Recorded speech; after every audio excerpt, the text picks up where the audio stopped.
Okay, अब हम लोग जो है बात करते हैं, आज की क्लास में हम लोग बात करेंगे क्या होता है स्टैंडर्ड हाइड्रोजन इलेक्ट्रोड। इसको हम लोग एक और नाम से रिप्रेजेंट करते हैं, यानी कि SHE, यानी कि सी के नाम से भी जानते हैं। ठीक है, अब ये क्या होता है तो ध्यान से सुनिएगा। अगर आपको किसी भी चीज का कोई वैल्यू निकालना है तो कोई ना कोई रेफरेंस चाहिए।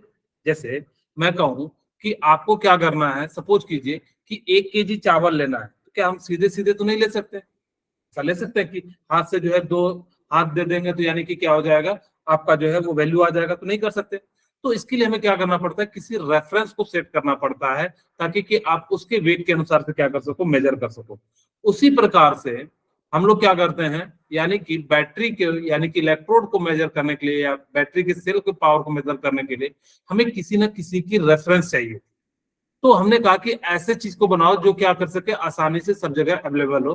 तो उन्होंने कहा कि भाई हाइड्रोजन को हम लोग क्या कर देते हैं, स्टैंडर्ड हाइड्रोजन इलेक्ट्रोड को हम लोग क्या मान लेते हैं, रेफरेंस मान लेते हैं। इसी के रेस्पेक्ट में आप लोग क्या करोगे, किसी का भी जो है मेजर करोगे। तो ये क्या हो जाता है स्टैंडर्ड। स्टैंडर्ड का मतलब क्या होता है कि यानी कि temperature, pressure, concentration, temperature room temperature होना चाहिए, प्रेशर 1 atm होना चाहिए, और आपका जो है कंसंट्रेशन कितना होना चाहिए, 1 मोलर होना चाहिए। तो हम लोग ये क्या करते हैं, स्टैंडर्ड हाइड्रोजन इलेक्ट्रोड की वैल्यू निकालते हैं।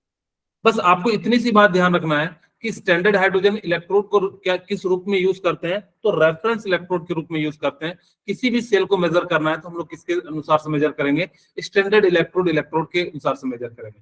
जैसे सपोज करो कि एक कोई ए लड़का है, अगर जो मुझे पता करना है कि वो पढ़ने में कैसा है, तो हम अकेले उसको मेजर नहीं कर सकते। तो उसके साथ में क्या चाहिए, रेफरेंस चाहिए। 10 बच्चों को कंपटीशन कराएंगे, अगर जो ज्यादा नंबर लाएगा वो अच्छा होगा पढ़ने में, और जो कम लाएगा वो यानी कि उतना अच्छा नहीं होगा। इस प्रकार से हम लोग क्या करते हैं, यानी कि जो है कंपैरिजन करके हम किसी का भी निकालते हैं। अच्छा देखो, एक बच्चे से पूछा गया, एक लड़के से, तो बोला, उससे पूछा क्या तुम सी को जानते हो, तो उसने बोला नहीं। इसलिए जिसका दूसरा नाम क्या हो गया, इट इज नोन एज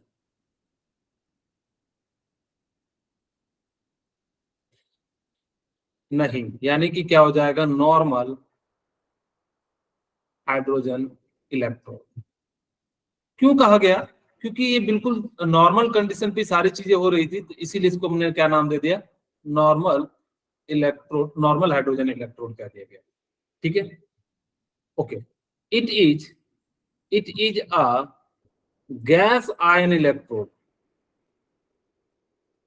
ये जो है ना, गैस के रूप में है। हाइड्रोजन किस रूप में पाया जाता है, गैस के रूप में। तो यहाँ पे इसके जो आयन होंगे, गैस के आयन, वो एक तरह से इलेक्ट्रोड के रूप में बिहेव करता है। इसीलिए हम लोग उसको क्या कहते हैं, गैस आयन इलेक्ट्रोड का नाम देते हैं। ठीक है, ओके।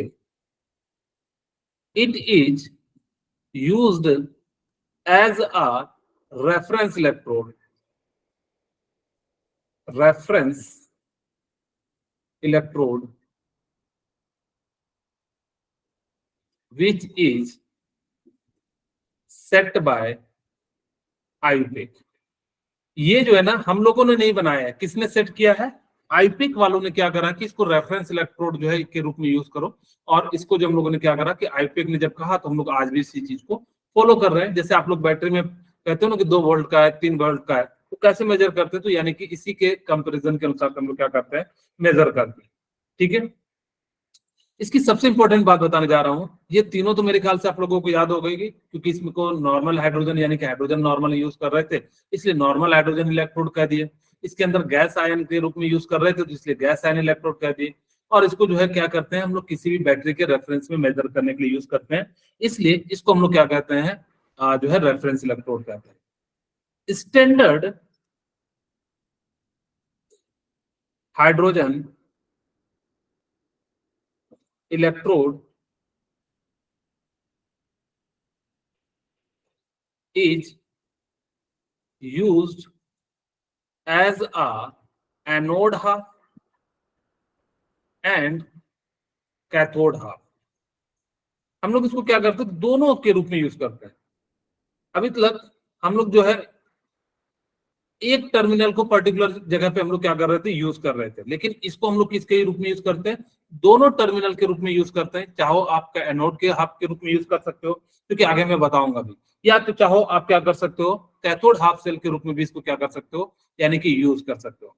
इसकी एक और बात ध्यान रखिएगा, मैं यहीं पे लिख देता हूं, द वैल्यू ऑफ स्टैंडर्ड, मैं इसको सी लिख देता हूं, standard reduction potential and standard oxidation potential are assumed zero. हमने उसकी वैल्यू को क्या मान लिया, जीरो मान लेते हैं। ठीक है, ये बात ध्यान रखिएगा कि किसी भी स्टैंडर्ड हाइड्रोजन इलेक्ट्रोड की वैल्यू, चाहे वो रिडक्शन पोटेंशियल हो चाहे ऑक्सीडेशन पोटेंशियल हो, उसकी वैल्यू को हम लोग क्या मान लेते हैं, जीरो मान लेते हैं। बहुत इंपॉर्टेंट पॉइंट है, आपको ये दो बातें याद रखनी। ठीक है, कि इसको हम लोग स्टैंडर्ड हाइड्रोजन को हम लोग किसके रूप में यूज कर सकते हैं, चाहो तो एनोड हाफ के रूप में यूज कर सकते हैं, चाहो तो कैथोड हाफ के रूप में यूज कर सकते हैं, और इसकी जो वैल्यू होगी वो स्टैंडर्ड रिडक्शन पोटेंशियल की या स्टैंडर्ड ऑक्सीडेशन पोटेंशियल की वो कितनी हो जाएगी, जीरो हो जाएगी। ओके, यहाँ तक किन्हीं को कोई डाउट है तो बताइए। No sir. अब मैं आपको यहाँ पे एक इसका डायग्राम समझाता हूँ कि कैसे ये बनता है, तो ध्यान से देखिएगा। मेरे पास यहाँ पे मैंने क्या करा कि एक बीकर ले लिया, ठीक है, और यहाँ पे हमने एक प्लेटिनम की वायर यूज किया। यहाँ पे हमने क्या किया, प्लेटिनम की वायर, और थोड़ा सा उसको ऊपर कर देता हूं, और यहाँ पे मैंने क्या करा कि इसको ग्लास से कवर कर दिया।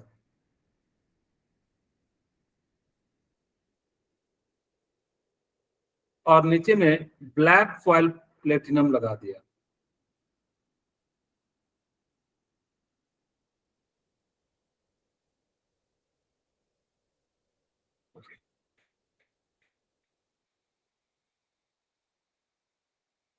और यहाँ पे हमने क्या करा, इसको पूरे को हमने क्या कर दिया, एक ग्लास जो है इस प्रकार से हमने जो है इसको कवर कर दिया। ठीक है, थोड़ा सा मैं इसको सही कर देता हूँ और नजदीक ले आता हूँ ताकि देखने में सही लगे।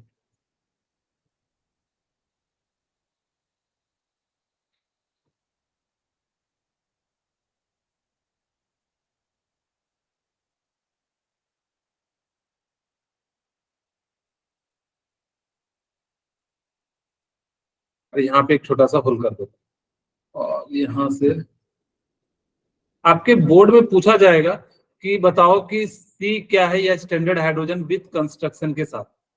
ये इसका कंस्ट्रक्शन है, यानी कि इस प्रकार से बनाते हैं, ये इस प्रकार से।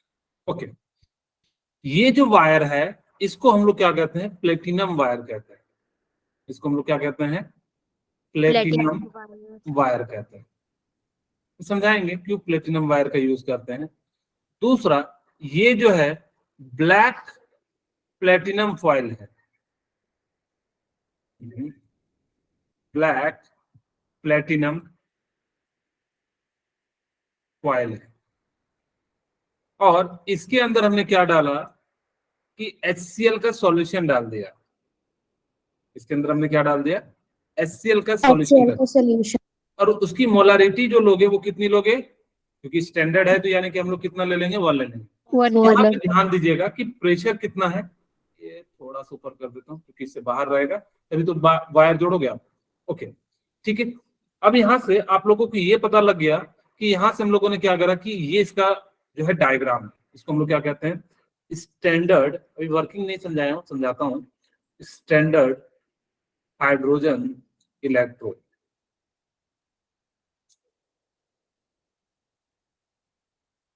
ओके, अब ध्यान से सुनिएगा, अब मेन पार्ट में समझाने जा रहा हूं। अभी तक हम लोगों ने जो भी पढ़ा था वो डायग्राम है। अब देखो होता क्या है कि यहां से हमने क्या पास कराया, H2 गैस को कराया। यहाँ पे याद रखिएगा टेम्परेचर 25 डिग्री सेल्सियस है, क्योंकि जो भी हम बैटरी यूज करते हैं वो कहाँ पे यूज करते हैं, 25 डिग्री यानी कि रूम टेम्परेचर पे यूज करते हैं। फिर आपको पता है प्रेशर रूम पे कितना हो जाता है, 1 atm हो जाता है, तो हमने यहाँ पे प्रेशर भी कितना ले लिया है, 1 atm का यूज किया है। ओके, यहाँ तक तो आप लोगों को किन्हीं को कोई दिक्कत नहीं होगा। अब ध्यान से सुनिएगा, अब आपके पास क्या होता है कि हमने यहाँ से H2 गैस को पास कराया। ठीक है, हमने जैसे यहाँ से H2 गैस को पास कराया तो ये यहाँ से H2 गैस जाएगा, ये H2 गैस है मान लो, ठीक है, ये क्या है, H2 गैस है। अब जैसे ही सॉल्यूशन के अंदर जाएगा तो ये टूट जाएगा, टूटेगा कि नहीं टूटेगा बोलिए, यानी कि मैं ऑक्सीडेशन हाफ लिख देता हूँ। और ये क्या हो जाता है कि यहाँ पे जो है टूट जाता है। और टूटता कैसे है कि सॉल्यूशन के अंदर जैसे ही जाता है H2 गैस जो है वो किस में टूट जाता है 2H प्लस, और बैलेंस करते हैं तो यानी कि कितना हो जाता है 2 इलेक्ट्रॉन में हो जाता है। अच्छा मुझे बताइए यहाँ H2 से H प्लस जा रहा है, इसका क्या हो रहा है, ऑक्सीडेशन हो रहा है या रिडक्शन हो रहा है? ऑक्सीडेशन। यानी कि ये क्या हो जा रहा है, ऑक्सीडेशन हो रहा है। ठीक है, अभी ये तो समझ में आ गया कि सर यहाँ से H2 आपने पास कराया, इस सॉल्यूशन के अंदर जा रहा है। अब यहाँ पे जैसे ये H2 प्लस जा रहा है तो यहाँ पे इलेक्ट्रॉन जो है वो इसके प्लेटिनम वायर के कनेक्ट होते हुए वो कहाँ आ जाता है, इसके अंदर आ जाता है। ठीक है, यानी कि इस प्रकार से इस पे जो है चार्ज क्या हो जाता है, निगेटिव हो जाता है। अब आपके मन में आएगा कि सर हमने प्लेटिनम वायर क्यों यूज किया, हम दूसरा वायर क्यों नहीं यूज कर सकते थे, गोल्ड का, सिल्वर का, या फिर कॉपर का, या एल्यूमिनियम का? हम इसलिए यूज नहीं करते क्योंकि हमें चाहिए था इनर्ट जो है इलेक्ट्रोड चाहिए था। अगर आप इनर्ट नहीं यूज करोगे तो ये क्या हो सकता था कि H2 के साथ रिएक्शन कर सकता था या HCl के साथ यूज कर सकता था। इसीलिए हमने इसको क्या करा, इनर्ट लिया। इनर्ट का मतलब होता है जो किसी के साथ रिएक्शन ना करे, इस टाइप को हम लोग क्या कहते हैं, इनर्ट कहते हैं। बोले यहाँ तक किन्हीं को कोई दिक्कत बता दीजिए। ओके, इसीलिए हमने क्या करा कि प्लेटिनम वायर को यूज किया। अब आपके मन में आएगा कि सर ब्लैक प्लेटिनम फॉइल क्या होता है, तो मैं बता देता हूँ। ब्लैक प्लेटिनम फॉइल के ऊपर हम ब्लैक कलर की कोटिंग कर देते हैं। इससे क्या होता है कि हाइड्रोजन को एब्जॉर्ब करने लगता है, धीरे धीरे धीरे वो क्या करेगा, एब्जॉर्ब करेगा। तो जिस कारण से ज्यादा यहाँ पे क्या हो जाएगा कि H प्लस के फॉर्म में टूटेगा और इलेक्ट्रॉन को क्या करेगा, ऊपर की ओर जो है देना शुरू कर देगा, जिससे आपका पोटेंशियल डिफरेंस जनरेट होगा। ठीक है, फिर कहोगे सर ठीक है ये तो समझ में आ गया। अब ये शीशा नुमा ये क्या बनाए हो, यानी कि जो है इसको हम लोग क्या कहते हैं, ग्लास कहते हैं, जो इसको कवर करके रखता है। तो बोलोगे सर इसको ग्लास को क्यों कवर करके रखते हैं? इसलिए कवर करके रखते हैं ताकि कि जब हम इस इलेक्ट्रोड को आसानी से साफ कर सके, और ये क्या करता है, अल्कलाइन और एसिड को आपस में रिएक्ट नहीं करने देता है, जिस कारण से हम लोग क्या करते हैं, इस नुमा जो है इसको करते हैं। अब आपके मन में आएगा सर आपने भी थोड़ा देर पहले बताया था कि इसको हम लोग क्या करते हैं, ऑक्सीडेशन हाफ और रिडक्शन हाफ के रूप में यूज करते हैं। मुझे बताओ सर रिडक्शन हाफ के रूप में कैसे यूज करते हैं? तो यहाँ पे देखिएगा रिडक्शन हाफ के रूप में हम लोग कैसे यूज करते हैं। अब ध्यान से सुनिएगा, रिडक्शन हाफ के रूप में हम लोग कैसे यूज करते हैं। यहाँ पे हमारे पास क्या है, सपोज कीजिए कि ये HCl सॉल्यूशन है, तो ये किसके फॉर्म में टूटेगा, H प्लस और Cl माइनस में। बोलिए यहाँ तक तो किसी को कोई दिक्कत नहीं होगा। अब ये क्या होगा कि H प्लस और Cl माइनस के फॉर्म में क्या हो गया, टूट गया। अब जैसे ही H प्लस और Cl माइनस के फॉर्म में टूटेगा तो ये क्या हो जाएगा, यहाँ सॉल्यूशन के अंदर आएगा। बोलिए यहाँ पे H प्लस आएगा, और यहाँ पे साथ में क्या होगा कि ये जो है H प्लस जो है इलेक्ट्रॉन मांगेगा कि क्या चाहता है, अपने आप को स्टेबल करना। तो ये क्या करेगा कि इसके इलेक्ट्रॉन को मांगेगा। तो सर इसके पास इलेक्ट्रॉन कहाँ, अगर नॉर्मल है तो जितना नॉर्मल हो जाएगा, यानी कि इक्विलिब्रियम कंडीशन हो जाएगा, जितना H प्लस होगा उतना इलेक्ट्रॉन जितना बनाएगा बचेगा। लेकिन इस इन केस आपने अगर दूसरे के साथ कनेक्ट किया तो वहां से इलेक्ट्रॉन लेगा और H प्लस को दे देगा, और जैसे ही H प्लस को इलेक्ट्रॉन एक लेगा तो ये क्या बन जाएगा, हाइड्रोजन बन जाएगा। और इसी तरह से बहुत सारे हाइड्रोजन होंगे तो ये H2 यहाँ पे क्या हो जाएगा कि हाइड्रोजन हाइड्रोजन मिलकर क्या बन जाएगा, H2 बन जाएगा। तो इस प्रकार से वापस ये क्या हो जाएगा, यहाँ से H2 गैस जो है क्या हो जाएगा, रिलीज हो जाएगा, और इस प्रकार से क्या करेगा, ऑक्सीडेशन एंड रिडक्शन हाफ की तरह बिहेव करेगा। बोलिए यहाँ तक के लिए कोई दिक्कत होगा तो बताइए। आपको एग्जाम में बोर्ड में आएगा कि सी के बारे में लिखने, तो आप लोग जो है डायग्राम बनाना और 3-4 पॉइंट जो है लिख देना। ओके, अब आपको मैं यहाँ पे सेल रिप्रेजेंटेशन और ये सारी चीज सिखाता हूँ। मैं यहाँ पे 2 पार्ट कर देता हूँ, आप लोग अपने कॉपी के 2 पार्ट नहीं कीजिएगा, मैं लाइन से 2 पार्ट कर रहा हूँ। ओके ठीक है, अब यहाँ पे हमने क्या करा कि एक साइड हमने क्या लिखा, ऑक्सीडेशन हाफ, और दूसरी साइड हमने क्या लिखा, इसको चाहो तो एनोड हाफ भी लिख सकते हो, रिडक्शन हाफ। ठीक है, अच्छा मुझे बताइए ऑक्सीडेशन हाफ पे क्या हो रहा है, H2 गैस किसमें टूट रहा है,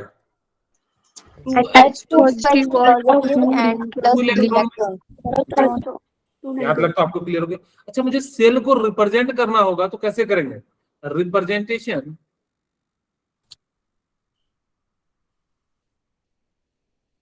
रिप्रेजेंटेशन ऑफ ऑक्सीडेशन हाफ। मेरे को क्या करना है, ऑक्सीडेशन हाफ को रिप्रेजेंट करना है। ओके अच्छा मुझे बताइए कि मेरे पास ई नॉट, क्योंकि स्टैंडर्ड सेल है तो ई नॉट कहां से कहां जा रहा है, H2, और ये H2 को हम लोग H2 से थोड़ा सा मैं प्लेटिनम का यूज कर लेता हूं क्योंकि प्लेटिनम भी है हमारे पास, तो प्लेटिनम H2 से ये कहां जा रहा है, यानी कि 2H प्लस जा रहा है, यानी कि कैसा हाफ है, ऑक्सीडेशन हाफ है। देखो H2 से 2H प्लस जा रहा है, यानी कि 0 से +2 जा रहा है, जिस कारण से यहाँ पे क्या हो रहा है, इसका ऑक्सीडेशन हो रहा है। इसी प्रकार से मुझे बताओ यहाँ पे क्या हो रहा होगा कि 2H प्लस 2 इलेक्ट्रॉन लेके क्या बना रहे होंगे, H2 अब इसका रिप्रेजेंटेशन कैसे करेंगे, रिप्रेजेंटेशन ऑफ रिडक्शन हाफ, जिसको कैथोड हाफ भी कह सकते हो। ठीक है, आपको अगर जो कैथोड हाफ दिया रहे तो आप घबराना नहीं, आपको ये सारी चीजें जो है पता है, मैंने बताई हुई। तो इसको हम लोग क्या लिखेंगे, ई नॉट 2H प्लस से कहा जा रहा है, H2 या प्लेटिनम H2 जा रहा है, क्योंकि प्लेटिनम की आप रोड यूज कर रहे हो तो उसको भी तो रिप्रेजेंट करना पड़ेगा। Yes, sir. यानी कि इस प्रकार से हमने इसका यूज कर लिया। ठीक है, अच्छा आपसे पूछा जाएगा कि इसकी वैल्यू क्या होगी स्टैंडर्ड पे, तो PT H2 और 2H प्लस की जो वैल्यू हो जाएगी वो कितनी हो जाएगी, 0 हो जाएगी। क्योंकि आपने लास्ट पॉइंट यही कहा था कि अगर से स्टैंडर्ड कंडीशन होगी तो वहां पे ऑक्सीडेशन हाफ और रिडक्शन हाफ की, लेकिन याद रखना कि स्टैंडर्ड होना चाहिए, तो वैल्यू हम क्या ले लेंगे, 0 ले लेंगे। मैं यहाँ पे भी क्या करता हूँ, ई नॉट 2H प्लस और प्लेटिनम H2 की वैल्यू हम लोग क्या ले लेंगे, यानी कि 0 ले लेंगे। अब किसी के मन में आएगा कि सर मेरे को तो प्रूफ करके दिखाओ कैसे 0 आ रहा है, तो मैं उनके लिए प्रूफ करके दिखा देता हूँ कि कैसे मैंने 0 लाया। अब देखो मेरे को बताओ कि सपोज करो कि मैं किसी एक हाफ की मान लेता हूँ, ऑक्सीडेशन की X मान लेता हूँ, तो रिडक्शन की -Y हो जाएगा। Yes, sir. चलो अच्छा, ई नॉट ऑफ सेल का फॉर्मूला मुझे बताइए आप लोग क्या होता है,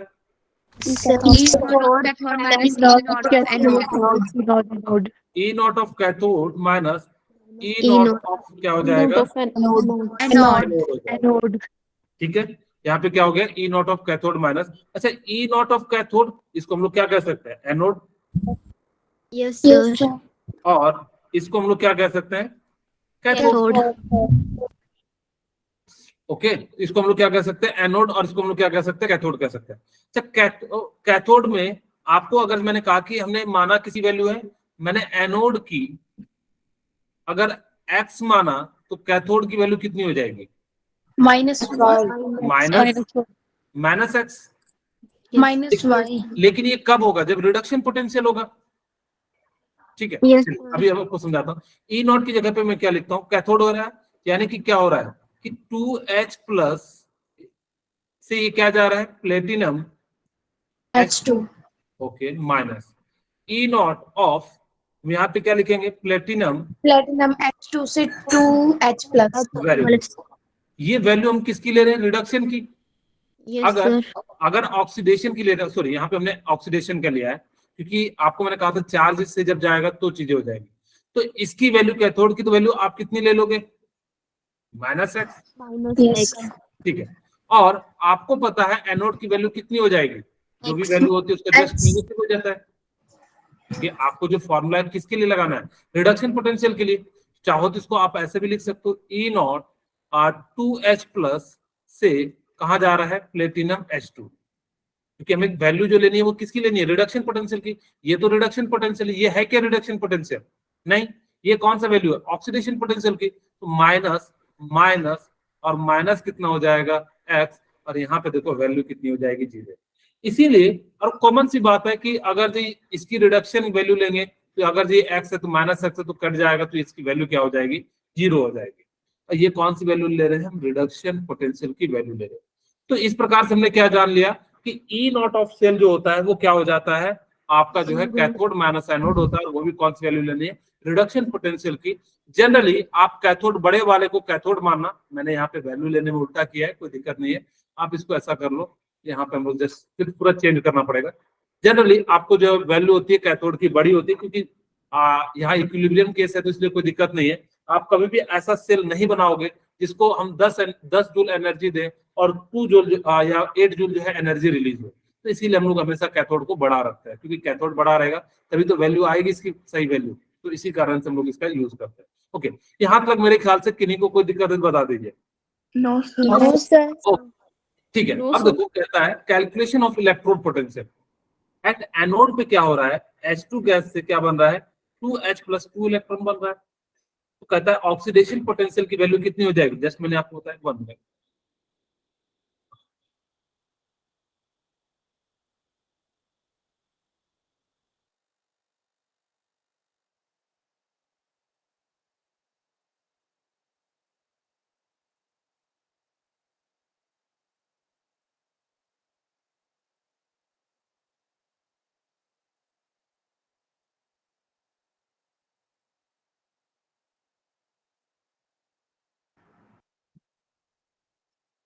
ओके, हमारे पास क्या हो जाएगा कि oxidation potential equal to H2 gas से क्या हो जाएगा, H+ जो है एक्वस में आ जाएगा। ये चीज मैंने आपको जस्ट लिखाई थी, हमने प्लेटिनम का भी यूज किया। रिडक्शन पोटेंशियल पे क्या हो जाएगा, EH+ से H2 चले जाएगा, यहाँ पे 2H कर लीजिए, ठीक है, तभी तो ये, या 1/2 कर लीजिए, जो भी करना है। यहाँ पे या तो 1/2 कर देंगे या फिर क्या कर देंगे, 2 कर देंगे, क्योंकि दोनों का बैलेंस होना चाहिए। फिर देखो अंडर स्टैंडर्ड स्टेट, अगर जो स्टैंडर्ड स्टेट पे है तो जो वैल्यू होगी E0 of H2 gas equal to क्या हो जाएगा, स्टैंडर्ड ऑक्सीडेशन पोटेंशियल, और आगे जो है वो क्या हो जाता है आपको मैं बताऊंगा कि 0 हो जाता है। ओके, ये देखिए आपको डायग्राम दिया हुआ है, तो यहाँ पे देखिए standard oxidation potential equal to -SRP, और उसकी वैल्यू जो होती है वो क्या हो जाती है, 0 हो जाती है। यहाँ पे भी देखो क्या कर रहे हैं, H2 गैस को 1 atm पे पास करा रहे हैं, और यहाँ पे जो HCl है, यहाँ पे लिखा है कि नहीं लिखा है, ओके नहीं लिखा है, तो यहाँ पे HCl को हम लोग क्या कर रहे हैं, हम लोग जो है यहाँ पे पास करा रहे हैं, तो क्या बन जा रहा है, एक H+ भी बन रहा होगा और H3O+ भी बनता है एक्वस में, जिस कारण से हम लोग ने इसको क्या करा, यहाँ पे जो गैस बनता है, और अगर जब वो H2 से H+ बन रहा है तो ऑक्सीडेशन होता है, और अगर वो H+ से H2 बन रहा है तो उसका क्या हो जाता है, रिडक्शन हो जाता है। और उनकी वैल्यू जो लेना वो क्या ले लेना, 0 ले लेना। बोलिए यहाँ तक किन्हीं को कोई दिक्कत है बताइए। मैं इस पॉइंट को आपको लास्ट में समझाऊंगा तो आपको ज्यादा समझ में आएगा। अभी हम लोग जो है कुछ क्वेश्चन करते हैं ताकि कि आपको बेटर अंडरस्टैंडिंग समझ में आए। अब देखो, find the electrode potential at 25 degree Celsius. आपको याद हो पिछली क्लास में मैंने नस्ट इक्वेशन बताया था, तो मेरे को पुराना बड़ा वाला फॉर्मूला कोई बता सकता है क्या, E0 of cell equal to, sorry E cell equal to E0 of cell हाँ E0 of cell minus 2.303 RT divided by NF log P by okay, P by R को हम लोग Q के फॉर्म में भी लिखते हैं। इसको हमने शॉर्ट फॉर्म में लिखा था, तो E से क्या था formula, 0.059 upon N log P upon R, और ये लॉग ना 10 बेस लेना। कौन सा बेस लोगे, 10 बेस, क्योंकि हमें जो है वैल्यू निकालनी होती है, तो कौन सा बेस निकालनी होती है, 10 बेस की जो है वैल्यू निकालनी होती है। ओके, तो इस प्रकार से हम लोग क्या कर सकते हैं, यहाँ तक जो है आप लोगों को बताया। अब हमारे पास देखो डायरेक्ट क्वेश्चन नहीं दिया, वो क्या कहता है कि अगर जो यहाँ से H+ से H2 बनता तब तो मैं कोई दिक्कत नहीं था। अब यहाँ पे देखिए मैं आपको समझाता हूँ कि हो क्या रहा है, H2SO4 से वो क्या जा रहा है, यानी कि 2H+ और SO4- सॉल्यूशन के अंदर होगा तो यही टूटेगा। Yes sir. ओके, अच्छा यहाँ पे देखो इसकी वैल्यू दी हुई है H2SO4 की, वो कितनी दी हुई है, 0.5 molar, 0.05 m। Okay very good, यहाँ पे मोलर है। अच्छा मैंने बताया होगा आप लोगों को, अगर मेरे से जिन्होंने पढ़ा होगा मोल कॉन्सेप्ट, अगर ये 1 मोल होगा तो हाइड्रोजन के H+ के मोल कितने मोल होंगे, 6.022 नहीं, अगर ये 1 मोल है तो ये हाइड्रोजन का कितना मोल होगा, मोल के टर्म बताइए।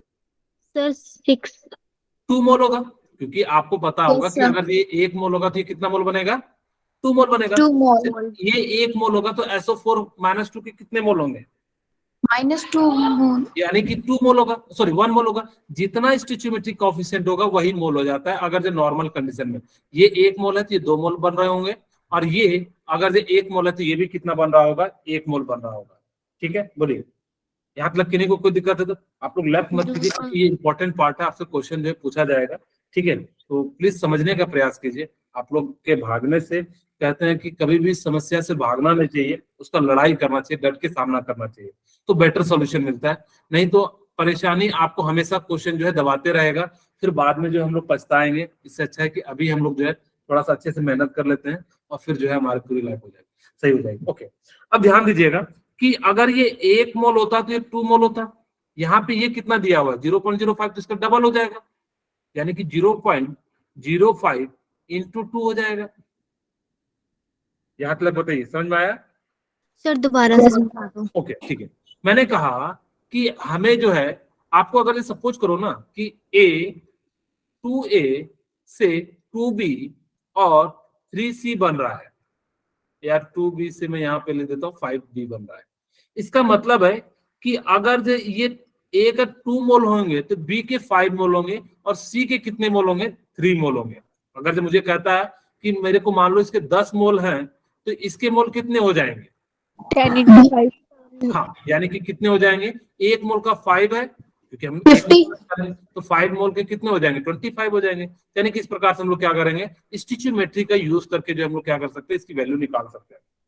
ओके, तो मैंने कहा कि ये 1 मोल है तो ये 2 मोल होता है, ये इतनी वैल्यू तो इसका जस्ट डबल हो जाएगा, तो 0.05 इंटू कितना हो जाएगा, 2 हो जाएगा, और इसकी वैल्यू कितनी हो जाएगी, 0.1 हो जाएगी मोलर में, क्योंकि मोलर में है ये, तो कितना हो जाएगा, मोलर हो जाएगा। चलिए अब वापस अपने इक्वेशन में आते हैं। हमने जो है यहाँ से H प्लस की वैल्यू निकाल ली, और मैं इसको लिख सकता हूँ H प्लस या 2H प्लस हम लोग क्या कर सकते हैं, यूज कर सकते हैं, और जिनकी वैल्यू कितनी है 0.1, और ये कहाँ जा रहा है, प्लेटिनम H2 पे जा रहा है। ओके, अब हमारे पास देखो काम बन गया। अब आपके सामने E नॉट की वैल्यू निकालना है, और आपको मैंने कहा कि स्टैंडर्ड हाइड्रोजन इलेक्ट्रोड पोटेंशियल है, तो इसकी वैल्यू कितनी ले लोगे, 0, यानी कि कितना हो जाएगा, -0.059। n की वैल्यू कितनी लेंगे, जितना इलेक्ट्रॉन लूज या गेन कर रहा है, तो यानी कि 2 log बेस 10, और p की वैल्यू आपको पता है, मैं यहाँ पे वापस लिख देता हूँ, 2H प्लस से ये क्या बन रहा होगा, H2 बन रहा होगा, और H प्लस की वैल्यू कितनी दी हुई, 0.1, और सॉलिड और गैस के लिए हम लोग कितना ले लेते हैं, 1 ले लेते हैं, तो प्रोडक्ट 1 हो जाएगा, और यहाँ पे इसका कितना हो जाएगा, 0.1, और इसके पावर कितना हो जाएगा, 2। आपको मैंने कहा था जो स्टिचियोमेट्री रहता है उसको हम लोग क्या कर देते हैं, स्क्वायर के फॉर्म में लिख देते हैं, यहाँ पे 3 रहता है तो क्यूब के फॉर्म में लिख देते हैं, 4 रहता है तो यहाँ पे 4 पावर कर देते, जो भी जिसका रहेगा, प्रोडक्ट में यहाँ 3 रहता है तो ऊपर में हम लोग 3 कर देते हैं। ओके, यहाँ तक किन्हीं को कोई दिक्कत है बताइए? ओके, अब देखो हम लोग क्या करते हैं कि इसको जो हम लोग क्या करते हैं, सॉल्व करते हैं, तो 0.059 डिवाइडेड बाय 2 log बेस 10, इसको अगर जो मैं करूंगा तो ऊपर चले जाएगा 10, तो 10 का स्क्वायर हो जाएगा, बोलिए, क्योंकि पॉइंट कितना हो जाएगा 10, और 10 का स्क्वायर कितना हो जाएगा, 10⁻²। अच्छा, ये log बेस 10 है, तो यानी कि कितना हो जाएगा, -0.059 डिवाइडेड बाय 2 इंटू 2, और ये 2 से 2 क्या हो जाएगा, कैंसिल आउट हो जाएगा, उसकी वैल्यू कितनी आ जाएगी, 0.05, यानी कि कितना हो जाएगा, इतना। बोलिए, क्या समझ में आया आप लोगों को?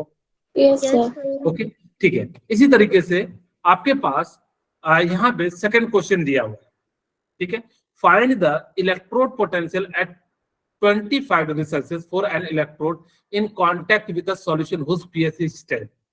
उसका pH की जो वैल्यू है वो कितना लेना है, 10 लेना। एक बात बताता हूं कि अगर जो कभी भी pH दिया रहे ना, तो कंसंट्रेशन निकालना हो तो 10 टू द पावर माइनस जो भी पावर दिया रहे pH की वैल्यू उतना कर देना। सपोज करो यहाँ पे pH 2 दिया रहता तो 10 टू द पावर कितना कर देते, -2। अगर जो pH अगर यहाँ पे 5 दिया रहता तो 10 टू द पावर कितना कर देते, -5 कर देते। या जितना ये आपको एसिड बेस साल्ट के 10th में बताया गया होगा, वहां पे जो है pH वैल्यू निकालने के लिए आप लोग अलग अलग वैल्यू जो है pH की वैल्यू निकालते होंगे, जैसे कि कौन जो अच्छा एसिड है, कौन अच्छा बेस है, तो आप लोगों को 0 से 14 तक का एक टेबल मिलता है, उसके अनुसार से हम लोग पता कर देते कि कौन अच्छा है। तो जैसे जितना पावर होगा pH की वैल्यू, उसको उतना ही क्या कर देना, 10 टू द पावर में लाके जो है रख देना। ठीक है, बोले यहाँ तक किन्हीं को कोई दिक्कत है बताइए? ठीक है। अच्छा, मेरे को pH कंसंट्रेशन है, ये किसका कंसंट्रेशन है, H प्लस का, क्योंकि आयन का ही तो कंसंट्रेशन होगा। तो आप ध्यान से सुनिए कि H प्लस, यहाँ पे मैं 2H प्लस लिख देता हूँ, 2H प्लस जो है H2 में जा रहा है और इसकी वैल्यू कितनी दी हुई है, 10⁻⁻10 मोलर दिया हुआ है। ठीक है, वापस हम फॉर्मूला लगाते हैं, E cell equal to E not of cell minus 0.059 upon n log 10 P upon R, not log P upon R. Very good. अब यहाँ पे रिएक्शन आपको समझाने के लिए मैं लिख देता हूँ, 2H प्लस से क्या बन रहा होगा, इलेक्ट्रॉन लेके H2 बन रहा होगा। H2 यहाँ yes पे sir इसकी वैल्यू कितनी दी हुई है, 10⁻⁻10। तो P की वैल्यू, ये तो वैल्यू आपको स्टैंडर्ड हाइड्रोजन इलेक्ट्रोड है, तो यानी कि क्या हो जाएगा, 0 ले लेंगे।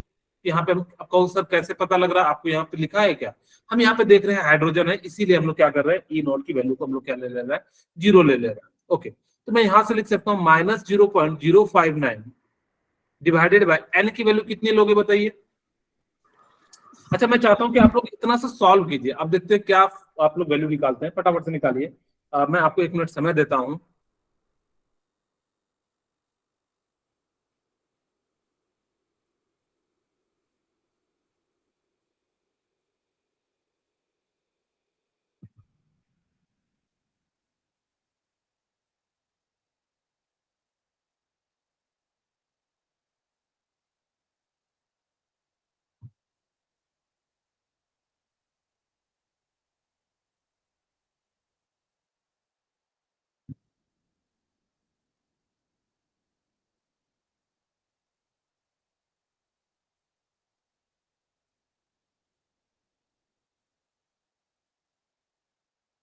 बन गया?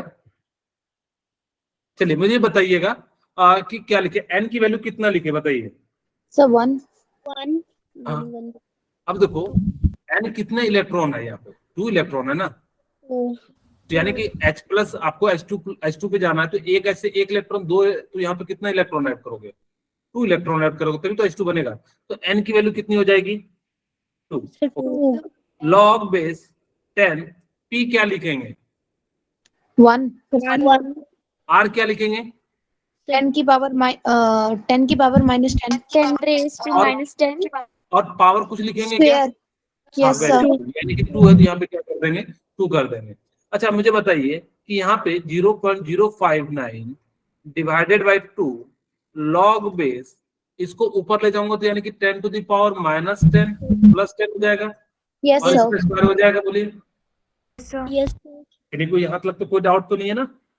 no sir ओके, अब मैंने यहाँ पे इसको क्या कर दिया, इस प्रकार से लिख दिया। ओके, अब मुझे बताइए ये 10⁻20 कर दूं, आपको Yes, पता है कि sir. पावर के ऊपर Yes, पावर sir. आता है, तो हम लोग क्या कर देते हैं, यानी कि जो है मल्टीप्लाई कर देते हैं। multiply तो यानी कि यहाँ Multiply. से कितना लिख देता हूँ, No, sir. -0.059 डिवाइडेड बाई 2, और ये 20 है, लॉग बेस 20, यानी कि कितना हो जाएगा, 20।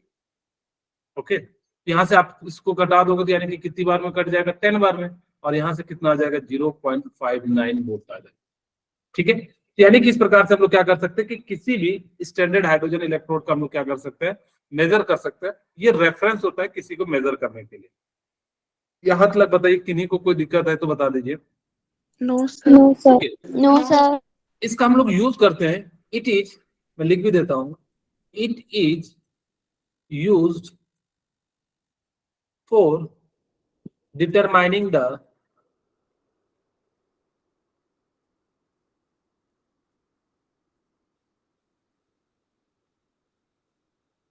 Electrode potential of cell.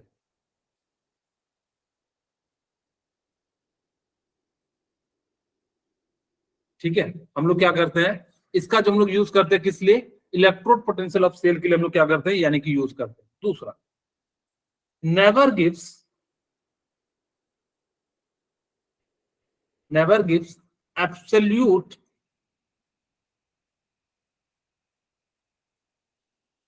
Of single electrode.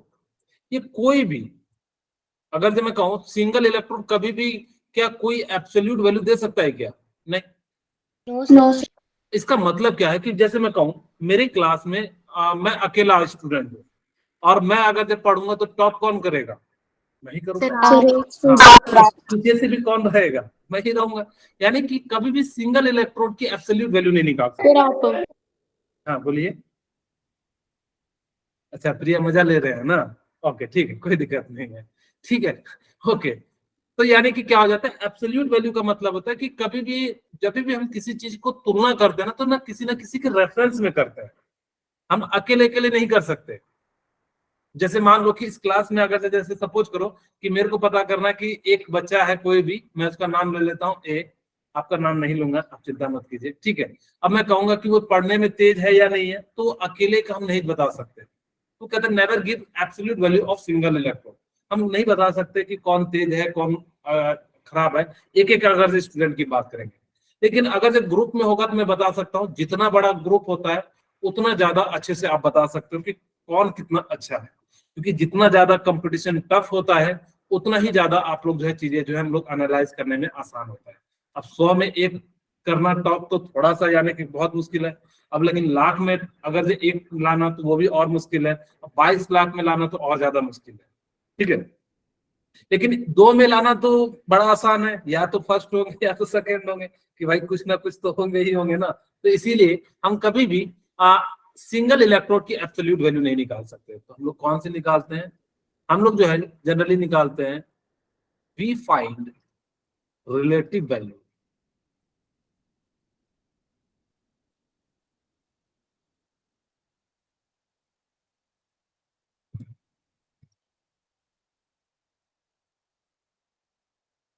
ठीक है, हम लोग क्या करते हैं कि रिलेटिव वैल्यू को हम लोग क्या करते हैं, we find the relative value of electrode, यानी कि उसके रिस्पेक्ट में किसी ना किसी को रखते हैं। जैसे आप लोगों को चीनी मेजर करना हो तो आप लोग देखना बगल में जो है एक छोटा सा लोहे का वेट होता है, उसको रखते हैं। और आजकल तो देखो अगर जो जीरो वेट मशीन के अनुसार से देखोगे तो उसको पहले से ही रेफरेंस सेट करके रखते हैं जीरो, और तब जो है उसको रखते हैं तो बताता है कि 500 ग्राम है कि 200 ग्राम है। इस प्रकार से हम लोग क्या करते हैं, इनका जो है यूज कर लेते हैं। ठीक है, यहाँ तक आप लोगों को मेरे ख्याल से समझ में आ गया होगा। इसका फोर्थ पॉइंट, अगर जो किन्हीं को कोई डाउट हो तो पूछ सकते हैं, अगर जो किन्हीं के मन में कोई दुविधा हो तो आप लोग जो है मुझे बता दीजिए कि हम लोग जो है कैसे अगर जो किन्हीं को लग रहा है नहीं समझ में आ रहा है तो मुझसे पूछ सकते हैं, मैं बता दूंगा। ओके चलिए ठीक है, आगे हम बात करते हैं कि आपको जो है we find the value of, जो मैंने अभी जस्ट बताया भी था, the value of standard reduction potential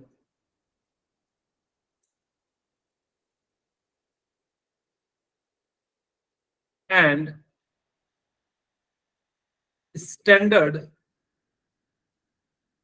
oxidation potential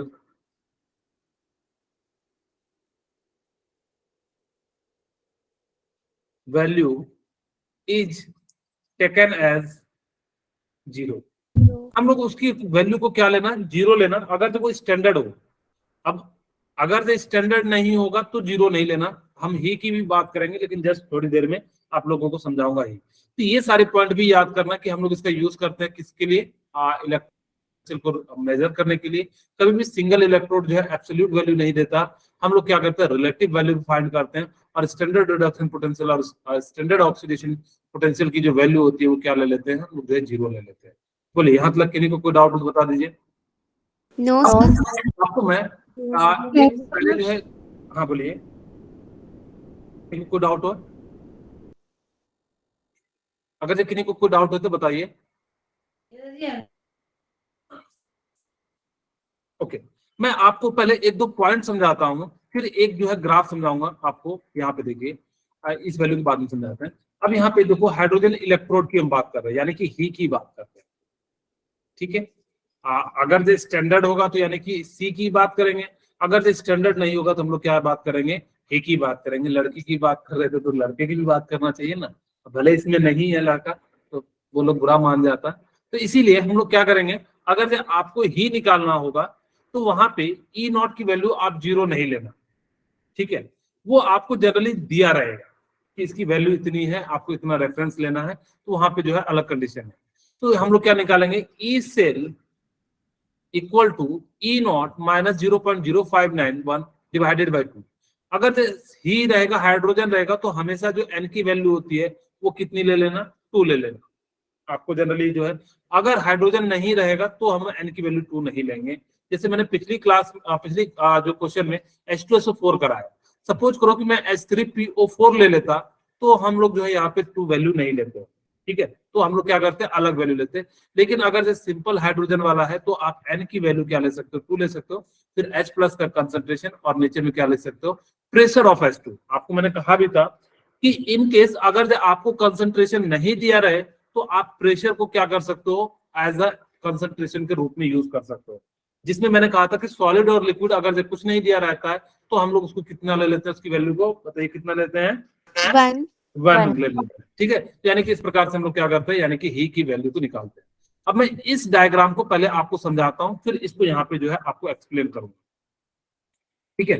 अब ध्यान से सुनिएगा, मेरे पास अब मेरे को क्या करना है कि आपने अभी तक कहोगे सर आपने ये बता दिया कि सी का वर्क क्या होता है, यानी कि किसी को रिलेट करना, कैसे रिलेट करते हैं यहाँ पे ध्यान दीजिएगा। तो मैं आपको रिलेट करना सिखाता हूँ कि हम कैसे रिलेट करते हैं।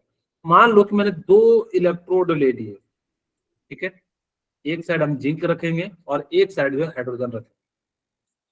यहाँ पे हमने क्या कर दिया, दूसरी साइड जो है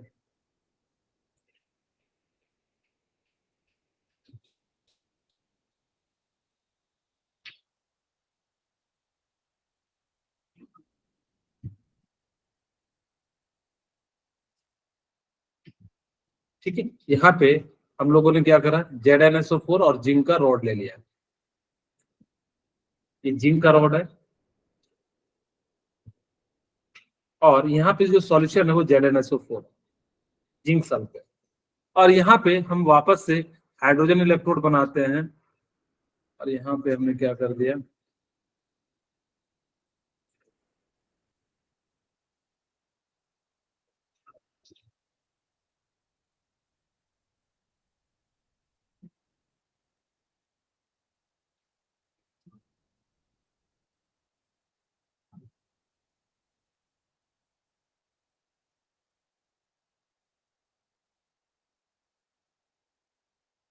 ठीक है। और यहाँ पे हम गैल्वेनोमीटर बल्ब जो भी लगाने हैं लगा देते हैं। बाकी पूरा सारा कंसंट्रेशन सेम है, सारी चीजें अभी जस्ट मैंने बताया।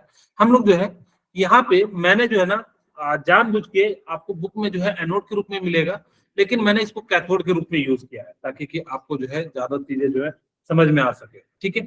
ओके, तो यहाँ पे हम लोगों ने क्या करा कि इस प्रकार से हमने क्या करा कि यहाँ पे ZnSO4 लिया, तो यहाँ पे क्या हो रहा होगा कि देखिए Zn जो है वो टूट रहा होगा, इसमें Zn जो है सॉलिड है, सॉलिड से किस में टूट रहा होगा, sir Zn plus Aqueous.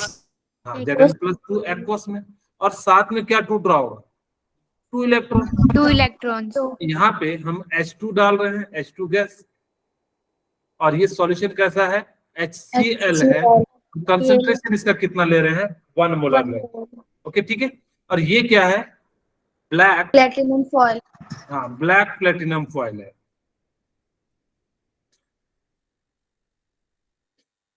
Foil का मतलब होता है जो सीट के फॉर्म में होता है, और यहाँ पे ये जो हम लोग यूज कर रहे हैं ये क्या है, प्लेटिनम वायर है।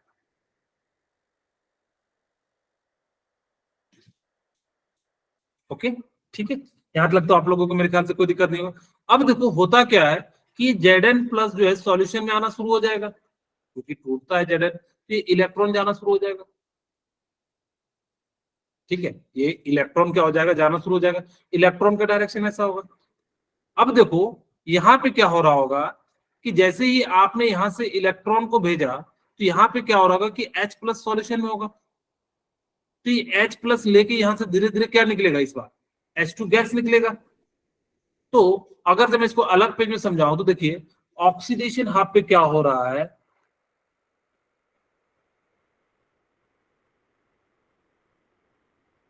और मैं यहां पे लिख देता हूं Zn सॉलिड जो है वो Zn+2 में जा रहा है, यस सर, और रिडक्शन हाफ पे क्या हो रहा है,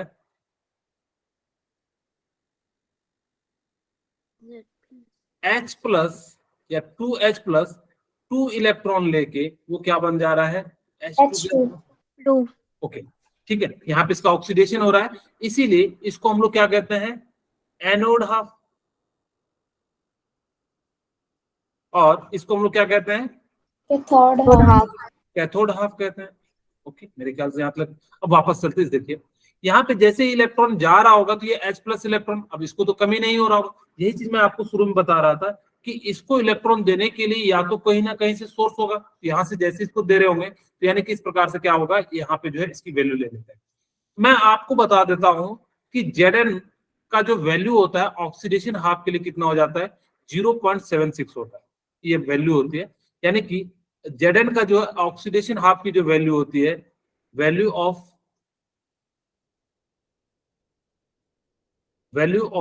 Zn, वो मैं ले लेता हूं ऑक्सीडेशन हाफ के लिए 0.76 वोल्ट होती है।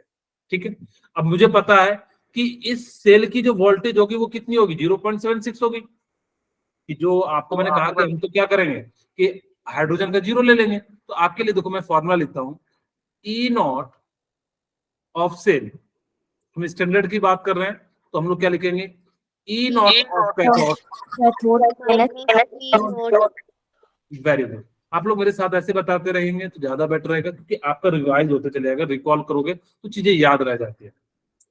अच्छा देखो, ई नॉट ऑफ कैथोड पे क्या हो रहा है, Zn, सॉरी कैथोड नहीं है ये, कैथोड पे क्या हो रहा है कि 2H प्लस, और ये किस में जा रहा है, H2 में जा रहा है, माइनस ई नॉट। अब यानी कि ये एनोड पे क्या जा रहा है, Zn से Zn2 प्लस, बोलिए यहाँ मतलब किसी को दिक्कत नहीं होगा। अच्छा तो बताइए कि अगर जब आपने स्टैंडर्ड कंडीशन लिया है तो इसकी वैल्यू कितनी हो जाएगी, 0। यानी कि जो भी वैल्यू आपने लिया होगा Zn ऑक्सीडेशन का, तो वही वैल्यू हो जाएगी। अब आपके पास ये कौन सी वैल्यू है, रिडक्शन की है, सॉरी ये तो ऑक्सीडेशन की वैल्यू है ना, क्योंकि Zn से Zn प्लस जा रहा है। अगर जब मैं रिडक्शन की वैल्यू निकालूं तो minus E not Zn plus 2 से Zn जाएगा, और यहाँ पे माइनस आएगा बाहर में, या माइनस माइनस में प्लस कर देता हूँ। देखो क्या आपने जो वैल्यू माना था 0.76 तो आया क्या सेल का। ठीक है, यही केस आपको यहाँ पे समझा रहा है। ठीक है, मैं अगर जो उस समय समझाता तो शायद आपको थोड़ी सी दिक्कत हो जाती। इसीलिए देखो इन्होंने क्या करा, E not of cell equal to H plus H2 gas, यानी कि इन्होंने क्या करा है कि यहाँ पे H प्लस H2 को क्या माना, कैथोड माना, मैंने क्या माना, एनोड माना, ताकि कि आपको जो है दोनों चीजें समझ में आ जाए कि हम इसको क्या करते हैं, एज अ एनोड के रूप में भी यूज करते हैं, एज अ कैथोड के रूप में भी यूज करते हैं। ये वैल्यू जो होती है 0.76 एक्सपेरिमेंटली होती है, और हमें पता है कि ई नॉट Zn प्लस से Zn की जो वैल्यू होती है वो कितनी हो जाएगी, SRP पे वो कितनी हो जाएगी, माइनस 0.76, यानी कि Zn से Zn प्लस की वैल्यू कितनी हो जाएगी, 0.76 हो जाएगी। और यहाँ पे वैल्यू रखोगे इसकी 0, और तो यानी कि जो भी वैल्यू आ जाएगी वो किसकी आ जाएगी, जो है Zn प्लस, यानी कि 0.76 माइनस है, माइनस माइनस क्या हो जाएगा, प्लस, तो यानी कि सेल की जो वैल्यू हो जाएगी वो कितनी हो जाएगी, 0.76। क्या आपको समझ में आया है, बताइए। Yes sir. अच्छा, किसी को कोई डाउट हो तो बताइए, मैं एक क्वेश्चन दूं। Yes sir. ओके ठीक है, मैं एक क्वेश्चन देता हूं, जस्ट आप बताइए, मेरे पास H3OPO4 इसका कंसंट्रेशन दिया हुआ है 0.033, ठीक है, बाकी सारी कंडीशन सेम दिया हुआ है, और इसमें पूछा गया है कि फाइंड द ई सेल, यानी कि इलेक्ट्रोड ऑफ सेल निकालना है। तो आप कैसे निकालोगे, सारी कंडीशन जैसे पहला क्वेश्चन था ना H2SO4 वाला, सेम कंडीशन है, तो आप लोग इसको ट्राई कीजिए फटाफट से।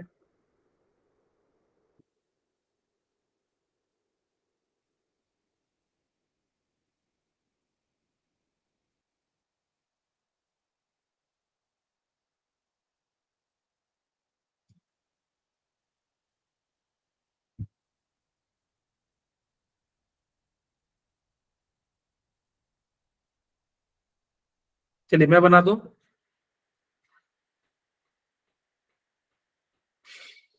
बोलिए।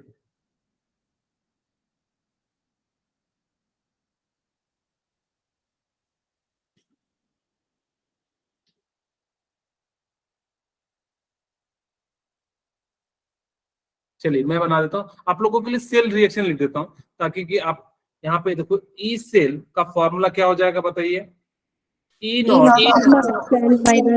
माइनस 0.59 डिवाइडेड बाय और यहाँ पे क्या हो जाएगा P by log R. base 10 P by R हो जाएगा। ओके, अच्छा चलिए मैं यहाँ पे देखता हूँ, आपको H प्लस तो दिया नहीं है, आपको क्या निकालना है कि H प्लस से H2 के लिए निकालना है। ठीक है, तो आपको सबसे पहले वैल्यू निकालनी होगी, सॉरी मेरे को यहाँ पे जो है H प्लस से H2 की वैल्यू निकालनी होगी। तो मैं यहाँ से मैं क्या लिखता हूँ कि 3PO4 जो है वो किस में टूट जाएगा, 3H प्लस और PO4 में। मैं मान रहा हूँ कि पूरा का पूरा जो है टूट जा रहा है। ठीक है, अब ऐसा नहीं कहना कि सर पूरा नहीं टूटता, हमने मान लिया कि पूरा जो है वो स्ट्रॉन्ग इलेक्ट्रोलाइट है और पूरा का पूरा जो है टूट गया। अब देखो ये कितना दिया हुआ है 0.033, तो ये कितना हो जाएगा 0.099, बोलिए ये होगा। Yes, sir. अब देखो इसको अप्रोक्सीमेट मान लो 0.1, 0.09 Yes, sir. यानी कि जो है कितना हो जाएगा 1 हो जाएगा 0.1। ओके, अब देखो यहाँ पे आपको पता लग गया कि ये कितनी वैल्यू है। अब यहाँ पे हम लोग सेल रिएक्शन लेते हैं, 3H प्लस से ये कहाँ जाना चाह रहा है H2 में, यानी कि हमारा तो अल्टीमेटली गैस तो H2 ही बनेगा ना। तो यहाँ पे कितने इलेक्ट्रॉन चाहिए 3 इलेक्ट्रॉन, लेकिन यहाँ पे कितने हैं 2, यानी कि इसको हम लोग क्या करते हैं कि 3 से की जगह पे 6 से मल्टीप्लाई कर देते हैं और यहाँ पे हम लोग कितना लिख देते हैं 3 और यहाँ पे कितना लिख देते हैं 6 इलेक्ट्रॉन। क्या अभी रिएक्शन हमारी बैलेंस है? Yes, sir. अब मुझे बताना ई नॉट तो यानी कि हाइड्रोजन के लिए निकाल रहे हैं, तो यानी कि इसकी वैल्यू कितनी ले लेंगे 0। ठीक है, हम लोग इसकी वैल्यू कितनी ले लेंगे 0। अब यहाँ से हमारे पास क्या है माइनस 0.059 upon 6 लॉग 10. की वैल्यू कितनी है प्रोडक्ट, यानी कि आपको मैंने कहा था कि सॉलिड गैस ले लेना। H प्लस की आपके पास कितनी है 3H 0.1.